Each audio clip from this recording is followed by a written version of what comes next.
সকাল সকাল ভোট দিয়ে চলে আসলাম। তো এখন বাড়ি যাচ্ছি। তো অনেকক্ষণ হয়ে এসেছি, 1 ঘন্টা হয়ে গেছে। তো এই যে 7টায় শুরু হয়েছে ভোট। তো এই যে দিয়ে চলে আসলাম এখন। শুভ সকাল বন্ধুরা, শিপ্রা ব্লগে তোমাদের সবাইকে স্বাগতম। তো আমি যে সকাল সকাল কোথায় গিয়েছিলাম, তো সকাল সকাল গিয়েছিলাম এই যে কাজ সেরে ভোট দিয়ে চলে আসলাম। তো পরে আবার রোদ্র উঠবে আর দুপুরে রান্নাবান্নাও আছে। তো ভাবলাম সকালেই দিয়ে আসি। তো গিয়েছিলাম 6টার দিকে। তো ভোট তো শুরু হয়েছে সেই 7টার দিকে। তো শুরু হওয়ার সঙ্গে সঙ্গে দিয়ে যে চলে আসলাম। তো এখন বাজে 7টা 12 বাজে। তো বেশি টাইম হয়নি, এখন অনেক সকাল। তো এই যে প্রথমবার এত সকালে ভোট দিয়ে আসলাম। তো আকাশটাও মেঘলা মেঘলা হয়েছে। তো বিকেলের দিকে যাবো আবার বৃষ্টি টিষ্টি আসলে। তো এই যে বাড়িতে চলে আসলাম। তো এখনও ঘুম থেকেই ওঠে নেই মনে হয় আমার মেয়ে। তো এই যে ভোট দিয়ে চলে এসেছি।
ওখানে ভোট দিয়ে এসে তো অনেকক্ষণ শুয়েছিলাম, ভালো লাগতেছিল না। তো এখন যে স্নান টান করে পুজো দিয়ে আসলাম। তো পুজো দেওয়ার আজকে তোমাদের সাথে শেয়ার করলাম না। তো এখন ওই যে মেয়ে ভাত খায়নি, আমিও খাইনি, সবার খাওয়া দাওয়া হয়ে গেছে। তো ভাত খেয়ে তারপর আবার রান্না বসাবো দুপুরের। তো এখন রাখছি, পরে আবার কথা হবে। তো এদিকে যে আমি রান্না বসিয়ে দিয়েছি। তো এখন এই যে ডালটা আগে বসিয়ে দিব, তারপরে বাকি রান্নাগুলো করব। তো ভাতটাও পরেই করব। তো যেহেতু অনেক গরম দিয়েছে, তো আগেই ভাতটা করে রাখলে রাতের জন্য যেহেতু চালটাও দিয়ে রাখবো। তো রাতে তো আবার রুটি করা হয়, রুটি বা গোলা রুটি যে কোনো একটাই করা হয়, এর জন্য ভাতের চালটা দুপুরে দিয়ে রাখি। তো এর জন্য ভাতটা পরেই করব, আগে ডালটা করে নিই। আর ডালটা হতেও কিন্তু সময় লাগবে। তো উনানে আস্তে আস্তে ডালটা জাল হবে, তারপরে ফোড়ন দিব। তো উনানের ডাল কিন্তু বেশি টেস্টি হয় গ্যাসের ডালের থেকে, প্রেশার কুকারের ডালের থেকে। এর আগের দিন কিন্তু আমি প্রেশারে মটরের ডাল রান্না করেছিলাম, কারণ উনানে মটরের ডাল দিলে একদম সহজে কিন্তু গলতেই চায় না, অনেক সময় লেগে যায়। আর কিছু কিছু ডাল প্রেশারে ভালো লাগে, আর কিছু কিছু ডাল কিন্তু উনানে জাল করে রান্না করলেও কিন্তু ভালো লাগে বেশি। তো এই যে আমি উনানে জাল জেলে দিলাম। তো এই যে এগুলো চা খড়ির পাতাগুলো, এগুলো যা জ্বলে না, খুব সুন্দর কিন্তু জ্বলে। তো যে খড়িগুলো কাটার পরে তো এই যে পাতাগুলো থাকে, তো এগুলো কিন্তু নিয়ে আসি। তো এগুলো দিয়ে রুটি ভাজতে বেশি ভালো লাগে কিন্তু। তো একদম বেশি জোরেও জ্বলে না, একদম মানে আস্তেও জ্বলে না, সুন্দর করে জ্বলে। তো পাতাগুলো একদম ঝিরিঝিরি। তো এই যে আমি জালটা জেলে দিলাম। তো এখন ডালগুলো ভেজে, তো বেশি ডাল রান্না করব না, তো মুগ ডাল সবাই খেতেও চায় না। তো যে দাদা আবার মুসুর ডাল খাবে না, এর জন্য মুগ ডাল রান্না করছি। তা নাহলে কিন্তু মুসুর ডালেই রান্না করতাম। তো মুগ ডাল খেলে নাকি মাও খেতে চায় না, গ্যাস হয়ে যায়। তো আমারও অতটা ভালো লাগে না। তো আজকে ডালটা নাকি অনেক টেস্টি হয়েছিল। তো অনেকক্ষণ জাল করেছিলাম আজকের ডালটা। তো একটুখানি ডালই রান্না করেছিলাম, বেশি রান্না করিনি। তো ডালের মধ্যে আবার সজনে দিয়েছিলাম। তো মা দিকে সবজি কাটছে। তো সকালে তো ভোট দিয়ে আসলাম, বলেছিলাম দুপুরে রান্না আছে। তো যে এখন এত রোদ্রের মধ্যে না গিয়ে সকালে গিয়ে কিন্তু ভালোই করেছিলাম। তো খুব রোদ্র উঠে গেছে, আর গরমটাও কিন্তু বেশ ভালোই দিয়েছে। তো আর দেখো আমি বাইরে থেকে কিছুটা ঘুরে নিয়ে আসলাম।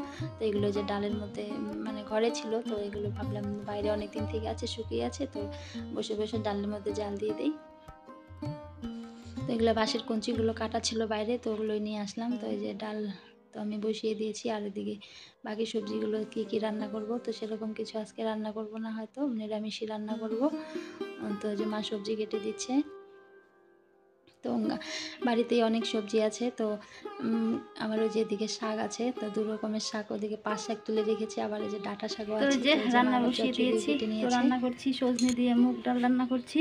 তো যে ডালটা হয়ে গেছে, তো এখন ভাত বসিয়ে দিব, তারপর রান্না করব শুকনা মাছের চচ্চড়ি করব আর 2 রকম শাক ভাজা। কিন্তু গরম লাগতেছে না, দেখো ঘেমে একবারে অস্থির হয়ে গেছি। তো এই যে চাল আনতে যাচ্ছি, হাঁড়ি বসিয়ে দিয়ে আসলাম জল দিয়ে। তো চাল আমাদের এই যে পুরনো বাড়িতে থাকে, পুরনো ঘরে। তো এই ঘরে তো ধান চাল আছে, সেটা তো দেখিয়েছিলাম এর আগের ভিডিওতে আমার পুরনো বন্ধুদের। তো এই যেখানে চাল নিতে চলে এসেছি। তো এই যে এগুলো দেখতে পাচ্ছ সব ধানের বস্তা, এগুলো সব সেদ্ধ ধান, এগুলো ভাঙাবে সব বর্ষার সময়, এগুলো খাওয়া হবে। ওই রান্নাঘরেও আছে আরও কতগুলো ধান, তো এখানেও আছে। তো এই যে চাল নিব এখান থেকে। এই ঘরটাতে আমি আগে থাকতাম জানো। তো আমার নতুন বন্ধুদের উদ্দেশ্যে বলছি, পুরনো বন্ধুরা তো জানো আমি এই ঘরটাতে যে থাকতাম আগে। তো এই যে দেখো ওই পাশটাতে আমার চৌকি ছিল আগে, আর ওই যে ওই সাইডটাতে আলনা ছিল, আর যে এইখানটায় টিভির টেবিলটা ছিল। আর এটা যে পুরোনো আলনা, মার পুরোনো আলনা ভেঙে গেছে এটা। আর ওই যে ওখানটায় ঠাকুর ছিল, তো এখন ওইখানে ঠাকুরের কয়েকটা ছবি রয়ে গেছে। তো এই যে এখানটা যেন ভয় লাগে আসলে, কোথায় যে ঢুকে থাকতে, সাপ গরমের দিন আসলে এই ঘরে সাপ ঢুকবেই।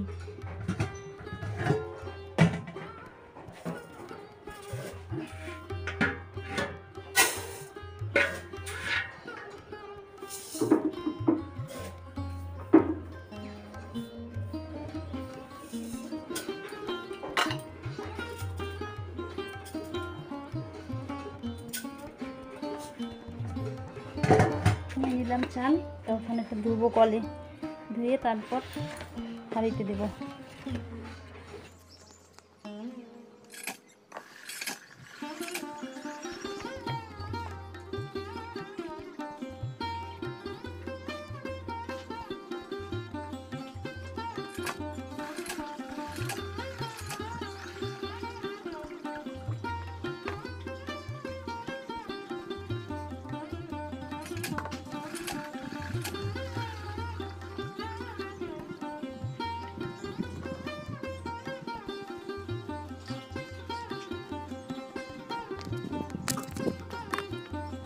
তো এই যে ভাত হয়ে গেছে, ভাতের হাঁড়ি এখন এই যে নুড়ি দিব, ওইভাবে নুড়ি দিয়ে তারপরে যে নামিয়ে নেব। তো এই যে একটা উনানে এইভাবে রান্না করতে না অনেক সময় লাগে। তো ওই যে গ্যাসে তো রান্না করি না, তোমরা জানোই। তো কালকে শুধু ডাল করেছিলাম প্রেসারে গ্যাসে, আর বাকি রান্নাগুলো তো উনানেই করেছি। তো এই যে রান্নাঘরেই না বেশিরভাগ সময়টা কিন্তু কেটে যায়। তো গ্যাসে রান্না করলে দুটো উনুনে দিয়ে দেখি তোমরা দিদি ভাইরা যে রান্না করো, দুটো চুলা একসঙ্গে দাও, একদিকে ভাত হয় আরেকদিকে তরকারি হয়ে যায়, তো তাড়াতাড়ি হয়ে যায় অনেকটা রান্নাটা। তো আমাদের তো যেভাবে চুলায় রান্না করতে হয়, তো রান্নাঘরে বেশিরভাগ সময়টা কাটে। তো যেভাবে নুড়ি না দিয়ে নাকি খেতে হয় না, এই যে নুড়ি দিয়ে তারপরে যে ভাতের হাঁড়িটা নামিয়ে নেব।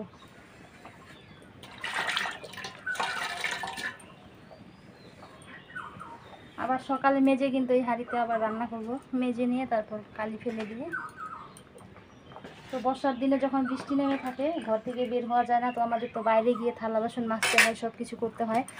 তখন আর যে কালিটা থাকে না, ওই কালির ওপরেই সকালে রান্নাটা করে নিই, তারপরে আবার দুপুরে রান্নার আগে কালি ফেলে দিয়ে তারপরে আবার মাটি দিয়ে আবার লেপে নিই। তো বর্ষার দিন আসলে অনেক কষ্ট হয় জানো, বাইরে জল আনা, বাসন মাজা। আর তোমরা যে দিদি ভাইরা যারা টাউনে থাকো, তাদের তো ঘরের ভিতরে বেসিং আছে, বেসিংয়ের মধ্যে সব কিছু করো, তো এক ঘরের ভিতরে সব হয়। কিন্তু আমাদের কাজগুলো না টোটালি আলাদা, তো বাইরে করতে হয় আমাদের কাজ। তো বৃষ্টির দিন আসলে অসুবিধা হয়। তো এই যে এখন কয়েকটা দিন শান্তি মতো কাজ করব, বর্ষার দিন আসলেই কাজের কষ্ট হয়ে যাবে।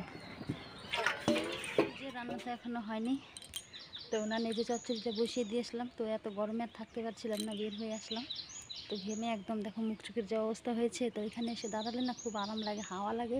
এখানটায় যে কাঁঠাল গাছ আছে, বেল গাছ আছে, তো এখানটায় সারাদিন হাওয়া থাকে কিন্তু। তো মোবাইলটা এখন চার্জে দিয়ে আসি, পরে আবার তোমাদের সাথে রান্না হলে কথা বলবো। তাহলে আজকের ভিডিওটা এই অবধি, দেখা হবে পরের কোনো ভিডিওতে। ততক্ষণে তোমরা সুস্থ থেকো, ভালো থেকো আর সাবধানে থেকো।